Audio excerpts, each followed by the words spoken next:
ನೀವೇನು ಬೇಕಾದ್ರೂ ಊಹೆ ಮಾಡಬಹುದು. ನಿಮ್ಮ ಊಹೆಗೆಲ್ಲದಕ್ಕೂ ಉತ್ತರ ಕೊಡೋಕ್ಕೆ ನಾನಿಲ್ಲ. ಹಿಂದೂ ಧರ್ಮದ ವಿರುದ್ಧ ಕೆಲಸ ಮಾಡೋ ಹೋರಾಟದ ವಿಚಾರದಲ್ಲಿ ಸಾಕಷ್ಟು ಸದ್ದು ಮಾಡ್ತಾರೆ. ವಿಜಯೇಂದ್ರ ಈ ಪ್ರಕರಣದಲ್ಲಿ ಒತ್ತಡ ಹಾಕಿದ್ರು, ಸಿಬಿಐ ಕೊಡಿ ಸಿದ್ದರಾಮಯ್ಯ ಮಣಿಪಾಡಿ ವಿಚಾರ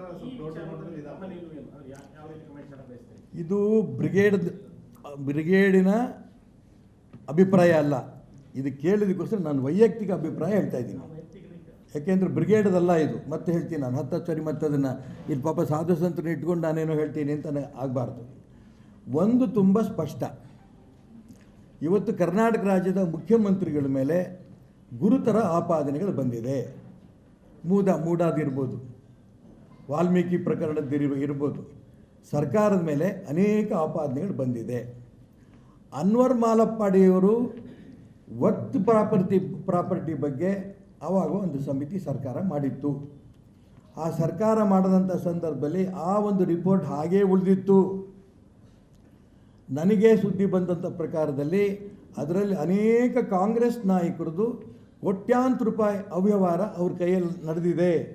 ಕಮರುಲ್ ಇಸ್ಲಾಂ, ರೋಷನ್ ಬೇಗ್, ಅದಾದ ನಂತರ ಮಲ್ಲಿಕಾರ್ಜುನ್ ಖರ್ಗೆ, ರೆಹಮಾನ್ ಖಾನ್, ಅನೇಕರು ಇತ್ತು. ಅದರಲ್ಲಿ ಇದೆ ನನಗೆ ಸುದ್ದಿ ಬಂದಿರೋ ಪ್ರಕಾರ. ಗೊತ್ತಿಲ್ಲ ಯಾರ್ಯಾರು ಇದೆಯೋ ಅಂತ. ಆ ಸಂದರ್ಭದಲ್ಲಿ ಆ ವರದಿಯನ್ನು ನಾನು ವಿಧಾನ ಪರಿಷತ್ನಲ್ಲಿ ವಿರೋಧ ಪಕ್ಷದ ನಾಯಕ, ಮಾನ್ಯ DS ಶಂಕರಮೂರ್ತಿಯವರು ಸ್ಪೀಕರ್. ಆ ಸಂದರ್ಭದಲ್ಲಿ ನಾನು ಅವ್ರಿಗೆ ಒತ್ತಾಯ ಮಾಡಿದೆ, ವರದಿ ಬಂದಿದೆ ಅಂತ ಹೇಳ್ತಾ ಇದ್ದೀರಿ, ಟೇಬಲ್ ಮಾಡಿ ಅಂತ. ಟೇಬಲ್ ಮಾಡಿದ್ರೆ ಚರ್ಚೆಗೆ ಬರುತ್ತೆ. ಚರ್ಚೆ ಆಗಿ ಕೊನೆಗೆ ಟೇಬಲ್ ಮಾಡಿದ್ರು. ಆ ಟೇಬಲ್ ಮಾಡಿದ್ದು ಇನ್ನೂ ಕೂಡ ಚರ್ಚೆ ಇಟ್ಟಿಲ್ಲ. ನಾನು ಅದಕ್ಕೋಸ್ಕರ ಮಾನ್ಯ ಸಿದ್ದರಾಮಯ್ಯನವ್ರಿಗೆ ಈಗ ಒತ್ತಾಯ ಮಾಡ್ತೀನಿ, ಅದನ್ನು ನೀವು ದಯವಿಟ್ಟು ಟೇಬಲ್ ಮಾಡಿ. ಅನ್ವರ್ ಮಾಲಪ್ಪಾಡಿಯ ಏನು ರಿಪೋರ್ಟ್ ಕೊಟ್ಟಿದ್ದಾರೆ ಅದನ್ನು ದಯವಿಟ್ಟು ವಿಧಾನಮಂಡಲದಲ್ಲಿ ಟೇಬಲ್ ಮಾಡಿ. ಇದು ಸಾರ್ವಜನಿಕರ ಮಧ್ಯೆ ಚರ್ಚೆಗೆ ಬರಲಿ. ಚರ್ಚೆ ಬಂದಂಥ ಸಂದರ್ಭದಲ್ಲಿ ಆ ಒಂದು ವರದಿನಲ್ಲಿ ಯಾರ್ಯಾರು ಇದರಲ್ಲಿ ಎಷ್ಟೆಷ್ಟು ಲೂಟಿ ಮಾಡಿದ್ದಾರೆ ಇದು ಹೊರಗೆ ಬರುತ್ತೆ. ಈಗ ಇದು ಒಂದು ನಂಬರ್ 1. ನಂಬರ್ 2, 150 ಕೋಟಿ ಪ್ರಕರಣದ ಬಗ್ಗೆ ಹೇಳ್ತೀರಿ. ಮೊನ್ನೆ ಮುಖ್ಯಮಂತ್ರಿ ಸಿದ್ದರಾಮಯ್ಯನವರು ಹೇಳಿದ್ದಾರೆ, ಪ್ರಿಯಾಂಕಾ ಖರ್ಗೆ ಅವರು ಕೂಡ ಹೇಳಿದ್ದಾರೆ, ಇದರಿಂದ ನೀವು ಬಹಿರಂಗ ಮಾಡಬೇಡಿ, ಏನು ಹೇಳಿಬೇಡಿ, ಇದಕ್ಕೆ 150 ಕೋಟಿ ರೂಪಾಯಿ ಕೊಡ್ತೀವಿ ಅಂತ ಹೇಳಿದ್ದಾರೆ ಅನ್ನೋಂಥ ಅಂಶ ಮೊನ್ನೆ ಮುಖ್ಯಮಂತ್ರಿಗಳು ಕಾಂಗ್ರೆಸ್ ಪ್ರಮುಖರೆಲ್ಲ ಹೇಳ್ತಾ ಇದ್ದಾರೆ. ನನಗೆ ಗೊತ್ತಿಲ್ಲ ಇದನ್ನು ತುಂಬ ಅದು CBI ಹಾಕಿ ಅಂತ ಹೇಳ್ತಾರೆ. ಭಾಳ ಆಶ್ಚರ್ಯ ಇದ್ದಿತ್ತು. CBI ಕಂಡ್ರೆ ಕಾಂಗ್ರೆಸ್ನವ್ರಿಗೆ ಒಂದು ರೀತಿ ಬೆಂಕಿ ಕಣ್ಣು ಕಾಣೋದು. ಇದ್ದಕ್ಕಿದ್ದಂಗೆ ಅವ್ರು CBI ಕೊಡಿ ಅಂತಂದರೆ CBI ಬಗ್ಗೆ ವಿಶ್ವಾಸ ಬಂತಲ್ಲ, ಅದೊಂದು ನನಗೊಂದು ಸಮಾಧಾನ. ನಂಬರ್ 1. ನಂಬರ್ 2, CBI ಕೊಡೋದಕ್ಕೆ ಯಾರು ಕೊಡಬೇಕು? ರಾಜ್ಯ ಸರ್ಕಾರನೇ ಕೊಡಬೇಕು.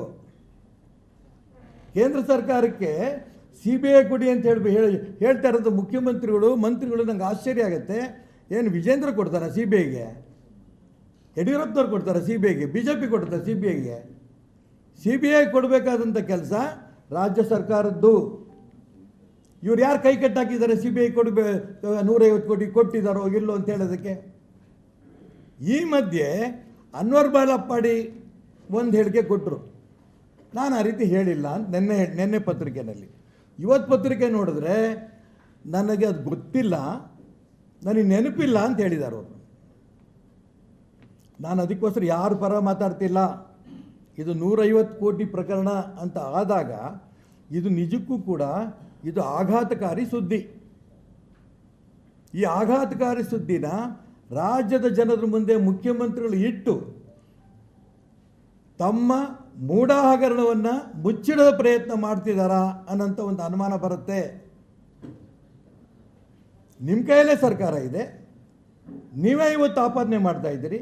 ಇವತ್ತೇ ಒಂದು ಕ್ಯಾಬಿನೆಟ್ ಮೀಟಿಂಗ್ ಕರೀರಿ, ಕಳಿಸಿ ಕೇಂದ್ರ ಸರ್ಕಾರಕ್ಕೆ CBI ತನಿಖೆ ಮಾಡಿ ಅಂತ. CM ಹೇಳೋದು ನಿನ್ನೆ CBI ಕೇಂದ್ರ ಸರ್ಕಾರದ ವ್ಯಾಪ್ತಿನಲ್ಲಿರೋದ್ರಿಂದ ಅವರೇ ಮಾಡಲಿ ಅಂತ ಅವ್ರು ತಗೊಳಕ್ಕೆ ಬರಲ್ಲ. ನೋಡೋ, ದಯವಿಟ್ಟು ನೀವು ಅರ್ಥ ಮಾಡ್ಕೊಳ್ಳಿ. ನೀವು ತಿಳುವಳಿಕಸ್ತರು, ಯಾವುದೇ CBIಗೆ ಯಾವುದೇ ರಾಜ್ಯದಿಂದ ತಗೊಳಕ್ಕೆ ಬರಲ್ಲ. ರಾಜ್ಯ ಸರ್ಕಾರವೇ ತೀರ್ಮಾನ ಮಾಡಿ ಕಳಿಸ್ಬೇಕು, ನೇರವಾಗಿ ತಗೊಳಕ್ಕೆ ಬರಲ್ಲ. ಹಂಗೆ ತೊಗೊಂಡಂಗಿದ್ದಿದ್ರೆ ಮೂಢ ಹಗರಣ ತೊಗೋಬೋದಿತ್ತು, ವಾಲ್ಮೀಕಿ ಹಗರಣ ತೊಗೋಬೋದಿತ್ತು, 100 ಕಾಂಗ್ರೆಸ್ಸಿನ ಹಗರಣ ಎಲ್ಲ ತೊಗೋಬೋದಿತ್ತು. ತೊಗೊಂಡಿಲ್ಲ. ಈಗಲೂ ನಾನು ಹೇಳ್ತೇನೆ, ಇವತ್ತು ರಾಜ್ಯದ ಜನರು ಮಧ್ಯೆ ಇದು 150 ಕೋಟಿ ರೂಪಾಯಿ. ಇವತ್ತು ಕೊನೆ ಇನ್ನೊಂದು ಮಾತು ಹೇಳಿದ್ದಾರೆ ವಿಜೇಂದ್ರ, ನನಗೆ ಕಾಂಗ್ರೆಸ್ ಅನ್ವರ್ ಮಾನಪ್ಪಾಡಿ, ನನಗೆ ಕಾಂಗ್ರೆಸ್ ಕಡೆಯಿಂದ ಆಫರ್ ಬಂತು ಅಂತ. ಯಾರಾಗಾರೆ ಅವರು?